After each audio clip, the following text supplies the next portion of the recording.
আসসালামু আলাইকুম এভরিওয়ান। যদি তুমি থাকতে গল্পে 7 নম্বর পার্ট। তো চলো বেশি কথা না কইয়া গল্প শুরু করা যাক। রূপা ইজি চেয়ারে বসে বসে দুলছে। ওর চেহারা দেখে এখন যে কেউ বলতে পারবে মেয়েটার মনে এখন কোনো কারণে খুব আনন্দ কাজ করছে। হাস্যোজ্জ্বল চেহারা, মাঝে মাঝে মিটমিটিয়ে হাসছে। মৃদু বাতাসে ঘাড়ের কাছে চুলগুলো মুখে উড়ে এসে পড়ছে।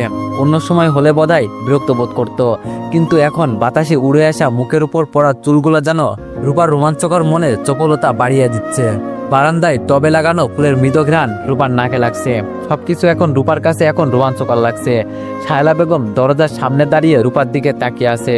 শায়লা বেগম একজন দক্ষ সাইকিয়াট্রিস্ট। তার বুঝতে বাকি নেই যে রূপার মনে কিছু একটা চলছে।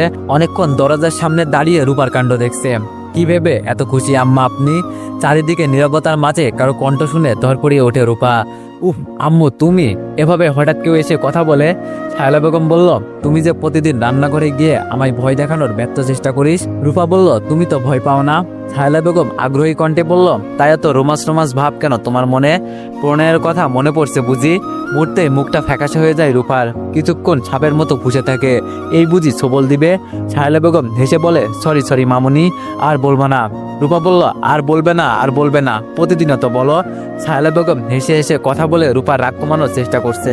কালকে আজিজ চৌধুরীর বাসায় 3 তলায় যে ফ্যামিলি ভাড়া থাকে তাদের মেয়ের বিয়ে আগেই হয়েছে ঘরোয়াভাবে, এখন আনুষ্ঠানিকভাবে হবে। মেয়েটা চট্টগ্রাম থেকে লেখাপড়া করে। রূপার সাথে তেমন ভাব নেই। মাঝে মাঝে এখানে আসলে একটু একটু কথা হয়। লোকটা অনেক বছর ধরে আজিজ চৌধুরীর বাসায় বাসা ভাড়া থাকে। সেই সুবাদে আজিজ চৌধুরীর সাথে সম্পর্ক খুব ভালোই। অনুষ্ঠান হবে কমিউনিটি সেন্টারে। মেয়েটার নাম নীরা, দেখতে বেশ সুন্দরী, লেখাপড়াও নাকি অনেক ভালো। নীরাদের বাসায় মেহমান ভরপুর। আজিজ চৌধুরী আর শায়লা বেগমও গিয়েছে সেই বাসায়। রূপাকে অনেকবার সেধেছে, কিন্তু রূপা যাবে না। রূপার এমন আচরণে নতুন করে অবাক হচ্ছে শায়লা বেগম। একা রুমে বসে বসে পায়তারা করছে রূপা। মন চাচ্ছে নীরাদের বাসায় যেতে, সবার সাথে ভাব জমাতে। কিন্তু ভাতৃতে যাওয়ার আগে সাকিব বরাবরের মতো একটা কাগজ ছুঁড়ে মেরেছে রূপাদের বারান্দায়। কাগজে লেখা ছিল, আমি না আসা পর্যন্ত বিয়ে বাড়িতে যাবে না। নীরার অনেক কাজিনরা এসেছে, তোমার দিকে অসভ্যের মতো ড্যাব ড্যাব করে তাকিয়ে থাকে। চিঠিটা পড়ে খুব হেসেছিল রূপা, কিন্তু পর মুহূর্তেই মন খারাপ হয়ে যায় বিয়ে বাড়িতে যেতে পারবে না তাই। একা রুমে থেকে থেকে রূপার মাথায় দুষ্টু বুদ্ধি চাপলো।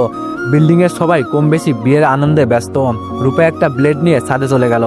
প্রথমে ছাদে রোদে দেওয়া প্রতিটি শার্টের পিঠে ব্লেড দিয়ে লাভ আকৃতি করে কেটে নিল, শুধু সাকিবের শার্টটা বাদে। আর মহিলাদের জামা কেটে শার্ট করে দিল। তারপর দ্রুত ছাদ থেকে নেমে গেল রূপা। রুমে গিয়ে হেসে গড়াগড়ি খাচ্ছে। এর ভিতরে শীষ বাজানোর শব্দ শুনতে পেল রূপা। তার মানে সাকিব এসেছে। রূপাকে মাঝে মাঝে না দেখলে সেই দিয়ে সাকিব নিজের উপস্থিতি জানান দেয়। হাসি থামিয়ে স্বাভাবিক হয়ে সাকিবের কাছে যায়। মনে মনে এখন খুব ভয় পাচ্ছে। ছাদে রোদে দেওয়া সব জামা কাপড় কেটে ফেলেছে। বন্ধুরা, তোমাদের জন্য এনেছি একটা অসাধারণ অ্যাপস, মোজব্যাট। এটা এমন একটা প্ল্যাটফর্ম যেখানে অনেকেই নিজেদের স্কিল আর স্ট্র্যাটেজি দিয়ে প্রতিদিন ইনকাম করছে। এখানে আছে বিভিন্ন ধরনের গেমস, যেখানে তুমি মজা করে খেলার পাশাপাশি পেতে পারো দারুণ সব রিওয়ার্ড। ক্রিকেট, ফুটবল বা অন্যান্য লাইভ ইভেন্টে অংশ নিয়ে তুমি নিজের ভবিষ্যৎবাণী দিয়ে পেতে পারো স্পেশাল গিফট। ব্যবহার করো আমার স্পেশাল কোড আর পেয়ে যাও 45,000 টাকা পর্যন্ত বোনাস ও 250টি ফ্রি স্পিন, যেখানে প্রতিটি স্পিনে আছে গিফট জেতার সুযোগ। বিকাশ, নগদ, রকেট উপায়, এমনকি ডিজিটাল পেমেন্টও সাপোর্ট করে। তাই ইনকাম তোলা একদম সহজ। প্রথম রিচার্জেই পারছো 125% পর্যন্ত এক্সট্রা বোনাস। তাহলে দেরি কেন? অ্যাপটা ইনস্টল করো, রেজিস্ট্রেশন করো আর নিজের খেলা আর কৌশল দিয়ে আজই শুরু করো উপার্জন। আর হ্যাঁ, রেজিস্ট্রেশনের সময় আমার প্রোমো কোড 7 ব্যবহার করে প্রথমবার ডিপোজিটে 20,000 টাকা পর্যন্ত পান। সাকিব জানলে খুব রাগ করবে। সাকিব বলল, নীরাদের বাসায় গিয়েছিল একবারও? রূপা মাথা ঝাঁকিয়ে বলল, না। সাকিব বলল, তুমি কি বিয়ে বাসায় না গিয়ে চুপচাপ রুমে বসে থাকার মানুষ? রূপা সাকিবের মাথায় হাত রেখে বলল, আপনার মাথায় দিব্যি যায়নি। সাকিব বলল, হয়েছে হয়েছে, বিশ্বাস করেছি, সবসময় এমন কথা শুনবে বুঝলে। তারপর কি যেন ভেবে হাসলো সাকিব, রহস্যজনক হাসি। রূপা এমন হাসির কোনো কারণ খুঁজে পেল না। সাকিবের হাসির সাথে তাল মিলিয়ে রূপা ভাসছে। সাকিবের এইসব রহস্যময় হাসিতে বিরক্ত হচ্ছে রূপা। রূপা বলল, কি ভাবছেন আর হাসছেন? আজব। রূপার কথায় সাকিবের ভাবনা ছেদ হয়। আচমকা সাকিব রূপার কোমর জড়িয়ে ধরে রূপাকে একটু কাছে টেনে বলল, তুমি আমার কাঁধ অব্দি লম্বা তাই না? তুমি যখন আমায় জড়িয়ে ধরো তখন আমার হার্টবিট শুনতে পাও তাই না? রূপা কি বলবে বুঝতে পারছে না। অদ্ভুত শিওরানে শিউরে উঠল রূপা। সাকিবের কণ্ঠটা কেন জানি হঠাৎ নেশা ধরানো মনে হলো রূপার কাছে। সাকিব কখনো এভাবে কাছে টেনে নেয়নি রূপাকে। এর আগেও অনেকবার জড়িয়ে ধরেছে, কিন্তু এমন ফিলিংস আর হয়নি। রূপার নাকের ডগায় ঘাম জমেছে বিন্দু বিন্দু। লজ্জায় মিয়ে গেল রূপা। সাকিব আবেগঘন কণ্ঠে আবার বলল, তোমার ঠোঁটে চুমু খেতে তোমার তো ছোটখাটো একটা টুল লাগবে। রূপার হৃৎপিণ্ড বেয়ে যেন শীতল রক্ত স্রোত প্রবাহিত হতে লাগলো। লজ্জায় সাকিবের দিকে তাকাতে পারছে না রূপা। সাকিবের বলা কথাগুলো এভাবে ঝড় তুলছে কেন? প্রতিটা কথা ধারালো ছুরির মতো আঘাত করছে। এর আগে তো কখনো এমন হয়নি। রূপার হৃৎপিণ্ড যেন কয়েক মুহূর্তের জন্য থেমে রইল। রূপার ভারী হওয়ার নিঃশ্বাসের শব্দ চোখ বুজে অনুভব করছে সাকিব। রূপার হাত পা কাঁপতে লাগলো। হঠাৎ সাকিবকে ধাক্কা দিয়ে সরিয়ে রুম থেকে দিল তোর। সাকিব ভেবাচাকা খেয়ে তাকিয়ে রইল। ঘরের ভিতর ছিল বোধহয় এতক্ষণ।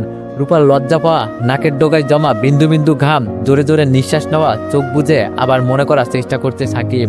সত্যিকারের ভালোবাসা বোধহয় এমনই হয়। একটু আবেগঘন কণ্ঠে কথা বললেই দুজনের হার্টবিট বেড়ে যায়। সাকিবের ঠোঁটে চিতলে হাসি এখনো লেগে আছে। হঠাৎ সাকিব চিন্তিত হয়ে গেল। রূপা হঠাৎ করে ওভাবে চলে গেল কেন? লজ্জা পেয়েছে নাকি সাকিবকে খারাপ ভেবেছে? রুমে গিয়ে দরজা বন্ধ করে জোরে জোরে নিঃশ্বাস নিতে লাগলো রূপা। আর একটু সাকিবের বুকে ওভাবে থাকলে বোধহয় ভালো হতো। কেন চলে আসলো? নিজের বোকামির জন্য নিজের চুল ধরে কয়েকবার টান দিল রূপা। সাকিব রুমে পায়তারা করতে লাগলো। না, রূপাকে এইসব কথা বলা ঠিক হয়নি।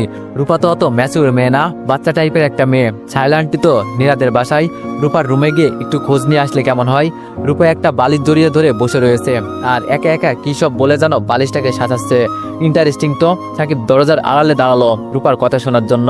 রূপা বালিশটাকে কিল ঘুষি মারতে মারতে ঠোঁট বাঁকিয়ে বলছে, তোমার ঠোঁটের আদর খেতে হলে আমার টুল লাগবে তাই না? টুল বানিয়ে দিবা একটা।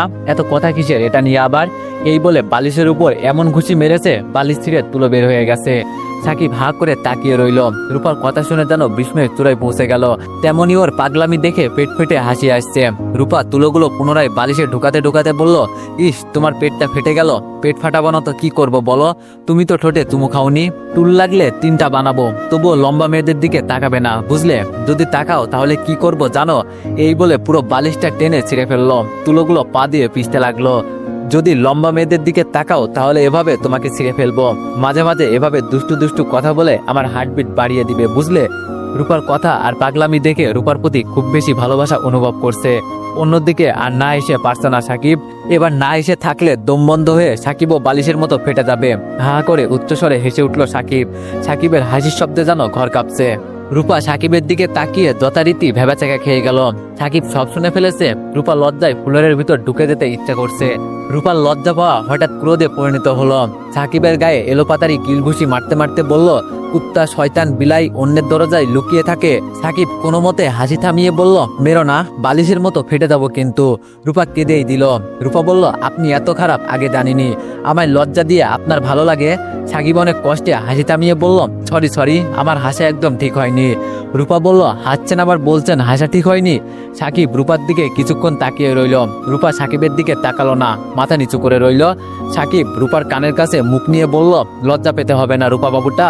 মাঝে মাঝে দুষ্টু দুষ্টু কথা বলে হার্টবিট বাড়িয়ে দিব। টুজ 4টা বানাবো।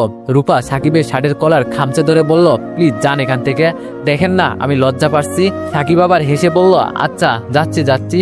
আজকে নীরার মেহেদি সন্ধ্যা, সারাদিন তো যেতে দেয়নি তোমায়। সন্ধ্যায় রেডি হয়ে থাকবে কিন্তু, শুধু ড্রেস পরবা, চোখে ভুলো কাজল দিবা না। আমি চাই না আর কোনো ছেলে তোমার চোখ দেখে ধ্বংস হোক। এই বলে চলে গেল সাকিব। আর রূপা অদ্ভুত ধরনের লজ্জা আর ভালো লাগায় মিলে গেল। বিড়বিড় করে বলল, যেতে বলেছি বলেই কি যেতে হবে নাকি? আর একটু থাকলে কি হতো? দেখ। রুমে গিয়ে রূপার কথা ভাবছে আর হাসছে সাকিব। অদ্ভুত এক ভালোবাসা বয়ে যাচ্ছে সাকিবের মন জুড়ে। আবার নতুন করে মুগ্ধ হলো রূপার প্রতি। যেই মেয়েটাকে একসময় সবচেয়ে বিরক্ত লাগতো, আর সেই মেয়েই সাকিবের ভালোবাসা, ভালো লাগা, মুগ্ধতার কারণ। মানুষের মন এত পরিবর্তনশীল কেন? রূপা এমন একটা মেয়ে যাকে ভালো না বেশি উপায় নেই। এই স্মৃতিগুলোকে সাকিবের বাঁধিয়ে রাখতে ইচ্ছা করে, সময়টাকে থামিয়ে রাখতে ইচ্ছা করে। এত পাগলামি কিভাবে করে রূপা? এইসব ভাবতে ভাবতে গভীর ঘুমে তলিয়ে যায় সাকিব। সাকিবের ঘুম ভাঙে ছাদ থেকে চেঁচামেচির শব্দ শুনে। হঠাৎ ঘুম ভাঙার কারণে কিছুই ঠাউরাতে পারছে না সাকিব। কয়েক মিনিট বসে বসে ঝিমাতে থাকে সাকিব। তারপর হঠাৎ সাকিবের মনে হলো ছাদে সবাই চেঁচামেচি করছে কেন। সাকিব দ্রুত ছাদে যায়। জামা কাপড় ব্লেড দিয়ে কাটার অভিযোগ। রূপা সবার সাথে দাঁড়িয়ে আছে। সাকিবকে দেখে ঘাবড়ে যায় রূপা। আর কেউ না বুঝলেও সাকিব ঠিকই বোঝা যাবে। সাকিব চোখ বড় বড় করে রূপার দিকে তাকাচ্ছে। রূপা মাথা নিচু করে দাঁড়িয়ে আছে। সাকিব নিজের শার্টটা হাতে নিয়ে দেখলো ও শার্টটা কাটেনি। মনে মনে হাসছে সাকিব। পাশের ফ্ল্যাটের এক ভাবি সাকিবকে জিজ্ঞেস করলো, তোমার শার্টটাও কি একই অবস্থা? সবার শার্ট কাটা, সেখানে যদি সাকিবের শার্টটা না কাটা হয় ব্যাপারটা সন্দেহজনক। সাকিব থমথম খেয়ে বলল, জি, আমার শার্টটাও একই অবস্থা। সবাই সবার শার্ট আর ড্রেস কত টাকায় কেনা তা বলছে আর আফসোস করছে। এর ভিতরে ছাদে আসে নীরার বাবা। সবাইকে অনুরোধ করে চুপ থাকতে বলে, কারণ তার বাসায় মেহমান। পরে এটা নিয়ে আজিজ চৌধুরীর সাথে আলোচনা করা হবে। উনি যেহেতু এ বাড়ির মালিক, উনি অবশ্যই এটার পদক্ষেপ নিবে, যাতে এমন আর না হয়। সবাই তার কথা মতো চুপ করে ছাদ থেকে চলে গেল। সবাই সবার মতো করে যে এই কাজ করলো তাকে গালি দিতে লাগলো। সবাই চলে যাওয়ার পর ছাদে রূপা আর সাকিব দাঁড়ানো। সাকিব তীক্ষ্ণ দৃষ্টিতে তাকিয়ে আছে রূপার দিকে। সাকিব কিছু বলার আগেই রূপা কেঁদে দিল। রূপা বলল, আর এমন করবো না, রাগ দিবেন না প্লিজ। কেউ যদি রাগ দেওয়ার আগেই কেঁদে দেয় তাকে আর কি বলা যায়। সাকিব কিছুক্ষণ চুপ থেকে বলল, তোমায় যে এভাবে গালি দিছে এইসব শুনতে কি আমার ভালো লেগেছে বলো? রূপার কান্না আরো বেড়ে গেল। সাকিবের রূপার দুপুরের কাণ্ডর কথা মনে পড়ে রূপার প্রতি রাগ উবে গেল। রূপার চোখের পানি মুছে দিয়ে বলল, কাঁদে না রূপা বাবুটা। সাইলান্টে এইসব জিজ্ঞেস করলে বলবা তুমি এইসব জানোই না, তুমি রুম থেকে বের হওনি সারাদিন। রূপা মাথা জাগিয়ে বলল, আচ্ছা। সাকিব রূপার মাথায় হাত বুলিয়ে দিয়ে বলল, যাও যাও, সন্ধ্যা হয়ে গেছে, রেডি হয়ে নাও, নীরাদের বাসায় যাবো তো। রূপা হালকা গাঢ় সবুজ কালারের সিল্কের জামা আর হালকা গোলাপি কালারের সেলোয়ার আর ওড়না পরেছে। সাকিবের দেওয়া চুড়ি থেকে এক মুঠো সবুজ কালারের চুড়ি হাতে পড়লো। তারপর আয়নার সামনে দাঁড়িয়ে যত্ন করে চোখে গাঢ় করে কাজল দিল। পরক্ষণে মনে পড়লো সাকিব কাজল দিতে নিষেধ করেছে, সাথে সাথে কাজল মুছে ফেললো। রূপাকে বেশ পরিপাটিভাবে সাজতে দেখে সায়লা বেগম জিজ্ঞেস করে, কোথায় যাবি তুই এখন? রূপা হাতে চিরুনি নিয়ে চুল আঁচড়াচ্ছে। লম্বা চুলের থেকে এমন চুলই ভালো, আঁচড়াতে সময় কম লাগে, ঘুমানোর সময় বেনিগেতে ঘুমানোরও ঝামেলা নেই, এমনকি তেলও কম খরচ হয়, শ্যাম্পুও কম লাগে। কোনো জায়গায় যাওয়ার সময় দূরত্ব আশ্রয় যায়। রূপার নিজের মনে যথারীতি চুল নিয়ে গবেষণা শুরু করেছে। ছোট চুল থাকার কি কি সুবিধা, লম্বা চুলের কি কি সুবিধা, এইরকম আজগুবি চিন্তা ভাবনায় নিজেকে মুগ্ধ করে রাখে রূপা। আবার নিজের মনে হেসে ওঠে। সায়লা বেগমের কথার দিকে কোনো মনোযোগী নেই। রূপাকে নিরুত্তর দেখে সায়লা বেগম আবার জিজ্ঞেস করলো, কি হয়েছে, কথা বলছিস না কেন? রূপা বিরক্তকর দৃষ্টিতে সায়লা বেগমের দিকে তাকাই। রূপার কাছে বিষয়টা খুব আশ্চর্য লাগে। রূপা যখনই কোনো কিছু নিয়ে গভীর চিন্তায় মগ্ন থাকে তখনই সায়লা বেগম এসে ডিস্টার্ব করে। নাক মুখ কুঁচকে রূপা বলল, তুমি দেখছো না আমি চুল নিয়ে গবেষণা করছি, বিরক্ত করো কেন? সায়লা বেগম ভেবাচাকা খেয়ে গেল। রূপা আজকাল অদ্ভুত আচরণ করছে। সায়লা বেগম বলল, কিসের গবেষণা করিস তুই? তুই তো ড্রেসিং টেবিলের সামনে দাঁড়িয়ে তোর চেহারা দেখিস। রূপা বলল, গবেষণা কি মানুষ চেঁচিয়ে করে নাকি? আমি তো মনে মনে ছোট চুলের সুবিধা নিয়ে গবেষণা করছিলাম। রূপার এসব কথার প্রতি উত্তরে কিছু বলে না সায়লা বেগম। রূপার পা থেকে মাথা পর্যন্ত খুঁটিয়ে দেখে সায়লা বেগম বলল, নীরাদের বাসায় যাবি নাকি? রূপা বলল, সায়লা বেগম বলল, সারাদিন আমি সাধলাম, তখন তো গেলি না। রূপা বলল, তখন ভালো লাগেনি তাই যাইনি, এখন ভালো লাগছে তাই যাচ্ছি। এই কথা বলে রুম থেকে বেরিয়ে গেল রূপা। সায়লা বেগম আজকাল রূপার মতিগতি বুঝতে পারছে না। রূপা আগের মতো ভাঙচুর করে না, কোনো ধরনের পাগলামি করে না। রূপা এখন স্বাভাবিক, প্রায় নিজেকে কিছুটা হলেও সার্থক মনে হচ্ছে সায়লা বেগমের। রূপা নীরাদের বাসায় যাওয়ার উদ্দেশ্যে পা বাড়ালো। সাকিবের তো এই সিঁড়িতেই থাকার কথা ছিল। আশেপাশে চোখ বুলিয়ে সাকিবকে দেখতে পেল না। সাকিব কি ওকে রেখে চলে গেছে? এর ভিতর রূপা পিছনে তাকিয়ে দেখলো পাঞ্জাবির হাতা ফোল্ড করতে করতে সিঁড়ির দিকে আসছে সাকিব। হাতে গড়ি, চুলগুলো স্পাইক করা, সব মিলিয়ে এক সুদর্শন পুরুষ। রূপা চোখ বড় বড় করে সাকিবের দিকে তাকিয়ে আছে। সাকিব অবাক হয়ে দেখছে রূপার চাউনিতে সেরকম ভাব নেই, কোনো কারণে রেগে আছে রূপা, তাই ওইভাবে তাকিয়ে আছে। সাকিব বলল, একটু দেরি করে ফেলেছি তাই না? সরি। রূপা কোনো উত্তর দিল না, চুপ মেরে রইল।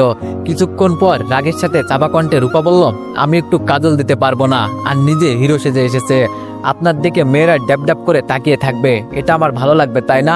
যান রুমে যান, এইসব চেঞ্জ করে টিয়া কালারের একটা লুঙ্গি পরবেন আর হলুদ কালারের ফতোয়া পরবেন, নয়তো আমি যাব না। রূপার কথা শুনে হা করে তাকিয়ে রইল সাকিব। সাকিব বলল, কি বললা? লুঙ্গি পরে কেউ বিয়ে বাড়িতে যায়, তাও আবার টিয়া কালারের লুঙ্গি, হলুদ কালারের ফতোয়া? আরে ওইসব তো আমি জীবনেও পড়িনি, আমি কি জোকার? সাকিবের কোনো রকমের যুক্তি মানতে নারাজ রূপা। শেষ পর্যন্ত সিদ্ধান্ত হলো পুরনো শার্ট প্যান্ট পরে যেতে হবে। রূপা মনে মনে খুব মজা পাচ্ছে, সারাদিন বিয়ে বাড়ি যেতে না দেওয়ার প্রতিশোধটা নিতে পেরেছে অবশেষে। সাকিব রুমে গিয়ে চেঞ্জ করে এসে বলল, এবার খুশি? রূপা হাসি চাপিয়ে বলল, খুব। সাকিব হতাশ ভঙ্গিতে রূপার দিকে তাকিয়ে বলল, এই রূপা, তুমি এত ডেঞ্জারাস কেন? রূপা ঠোঁট বাঁকিয়ে বলল, নিজে আমার থেকে এক কাটি সরেস। রূপা গিয়ে নীরার পাশে বসলো। সাকিব আশেপাশে ঘুরঘুর করছে। মানুষের সাথে ভাব জমাতে রূপার খুব বেশি সময় লাগে না। নীরা আর ওর সব কাজিনদের সাথে আড্ডা দূরে দিল। সাকিব রূপাকে দেখে অবাক হয়ে যাচ্ছে। এইটুকু সময়ের মধ্যে মানুষের সাথে এত মিশা যায় কিভাবে? রূপা এমন ভাবে আড্ডা দিচ্ছে মনে হচ্ছে সবাই ওর কথা চেনা। সাকিব একা একা বোর হচ্ছে, কারোর সাথে সহজে মিশতে পারে না সাকিব। সাকিবকে একা বসে থাকতে দেখে আশেপাশে থাকা তরুণীর দল খোঁচা মেরে কথা বলছে। ওইসবে কান দিচ্ছে না সাকিব, মোবাইলের দিকে তাকিয়ে আছে নিজের মনে। রূপার উপর রাগ হচ্ছে সাকিবের। আড্ডা দিতে দিতে সাকিবের কথা বোধহয় ভুলেই গেছে। এত বিখালি হলে চলে? রূপা নীরাকে একটার পর একটা প্রশ্ন করেই যাচ্ছে। রূপার কথাগুলো নীরার কাছে খুব ভালো লাগলো। রূপার সব প্রশ্নের সুন্দর করে উত্তর দিচ্ছে নীরা।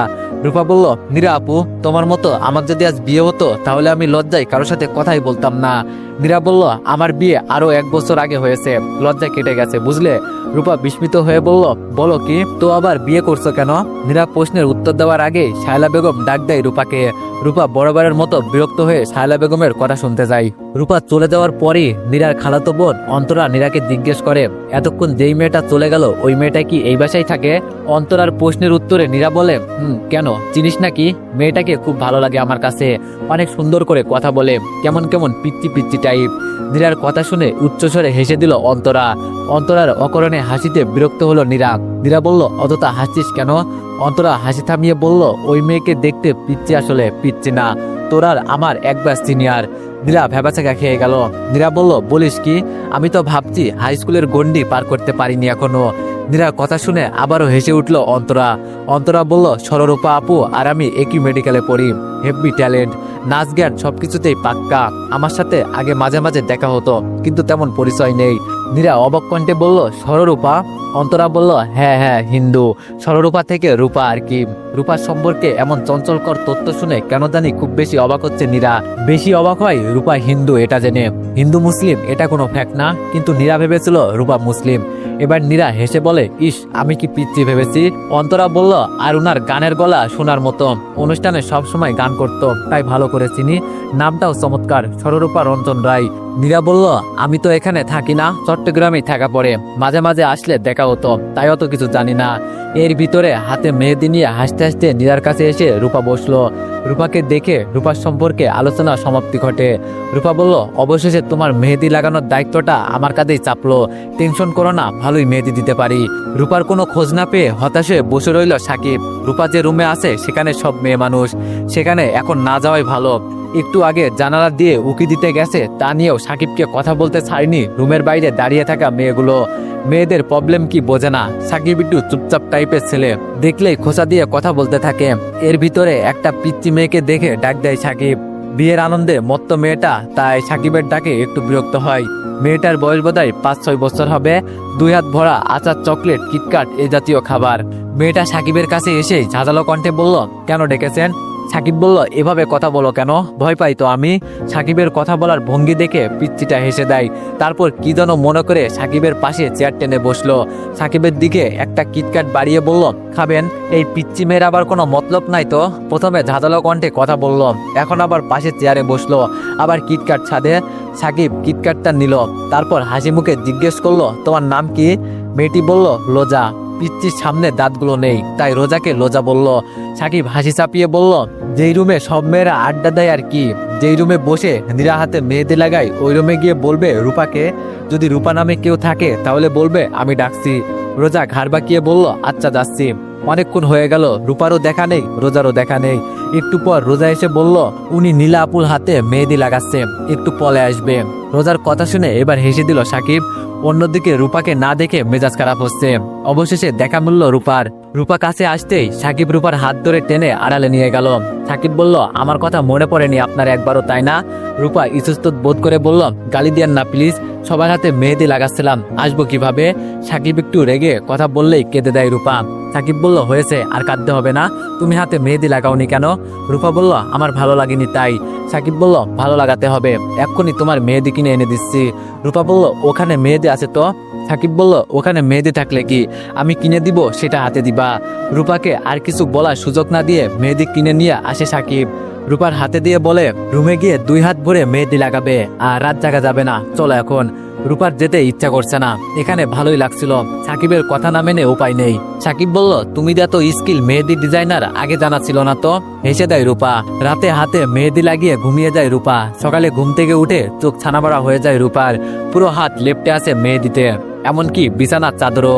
রাতে মেহেদি হাতে লাগিয়ে শুকানোর অপেক্ষা করতে করতে ঘুমিয়ে গেছে রূপা। রূপার এই 7 সকাল বেলায় চেঁচামেচি শুনে দৌড়ে আসলো শায়লা বেগম।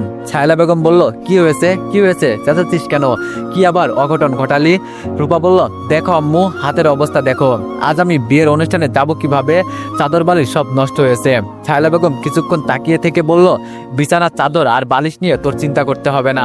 রাতে হাত ধুয়ে ঘুমাসনি কেন? রূপা মিনমিন করে বলল, ঘুমিয়ে পড়েছিলাম। শায়লা বেগম বলল, ফুল হাতার ড্রেস পরিস, দেখা যাবে না। রূপা মন খারাপ করে বসে থাকে। সাকিব কত আগ্রহ করে মেহেদি এনে দিয়েছে, বলেছে সকালে এসে দেখবে কেমন হয়েছে। এখন তো দেখানোর মতো অবস্থা নেই। সাকিব আরো বলেছে মেহেদি শুকানোর পর হাত দিয়ে ঘুমাতে। এক গাদা কথা শুনতে হবে আজ আবার। সাকিব ছাদে অনেকক্ষণ ধরে দাঁড়িয়ে আছে। রূপা আসছে না কেন? শরতের পুরো আকাশ জুড়ে খণ্ড খণ্ড মেঘ, নীল আকাশের মাঝে সাদা মেঘের খণ্ড চমৎকার ভাবে ফুটে রয়েছে। সাকিব মুগ্ধ হয়ে আকাশের দিকে তাকিয়ে রয়েছে। হঠাৎ আকাশের এমন সৌন্দর্যটা কেন ভালো লাগলো কে জানে। নাকি প্রেমে পড়লে সবই ভালো লাগে। পিছন থেকে এসে আচমকা সাকিবের কলার টেনে ধরে রূপা। সাকিব তাল সামলাতে না পেরে রূপার গায়ে হেলে পড়ে। রূপা বেশ মজা পেয়েছে। এখন ছাদে যে কেউ আসতে পারে, তাই সাকিব একটু ব্যবধান রেখে দাঁড়ালো। কেউ দেখে ফেলবে বা কেউ সন্দেহ করবে, এমন চিন্তা ভাবনা রূপার কখনোই ছিল না। এইসব চিন্তা ভাবনা রূপার মনে কখনো উকি দেয় না বোধহয়। রূপা বলল, আমি কতক্ষণ ধরে এসে দাঁড়িয়ে রয়েছি, অথচ নিজে মগ্ন হয়ে আকাশ দেখছে। আকাশটা কি আমার থেকেও সুন্দর? সাকিব হেসে ফেলে। সাকিব বলল, পৃথিবীতে তোমার থেকে সুন্দর কিছুই নেই। রূপা বলল, খুব ধ্বংসে গেছেন দেখছি। হঠাৎ একটা কথা সাকিবের মাথায় নাড়া দেয়। রূপার মুখে সবসময় আপনি শুনতে অভ্যস্ত সাকিব, কখনো তুমি বলেনি। ব্যাপারটা খুব অদ্ভুত। রূপা বলল, কি হলো, আবার কি চিন্তা করছেন? সাকিব বলল, তুমি আমায় আপনি করে বলে তুমি বলতে পারো না। রূপা নাক মুখ কুচকে বলে, তুমি ভালো লাগে না, আপনি ভালো লাগে। আপনি করে বললে প্রেম প্রেম পাই। সাকিব একটু ভেবে দেখলো রূপা আসলেই খারাপ বলেনি। রূপার মুখে আপনি বলে বলাটাই বোধহয় বেশি ভালো লাগে। আর ওদের প্রেম তো ইউনিক, অদ্ভুত রকমের, আর পাঁচটা প্রেমের মতো না। তাই আপনি বলাটাই শ্রেয়। ভাবনার চিন্তা অবসান ঘটিয়ে সাকিব বলল, সারা জীবন আপনি করেই বলো, বুঝলে রূপা বাবুটা? আচ্ছা আচ্ছা, হাতে মেহেদি দাওনি রাতে? ইস, শরতের আকাশ দেখে দেখে সবই ভুলে গেছি। রূপাও এই প্রসঙ্গটা ভুলে খুব স্বস্তিতে ছিল। রূপা হাত দুটো পিছনে লুকিয়ে ফেলে। তো এভরিওয়ান, নেক্সট পার্টের জন্য অপেক্ষা করো। ধন্যবাদ।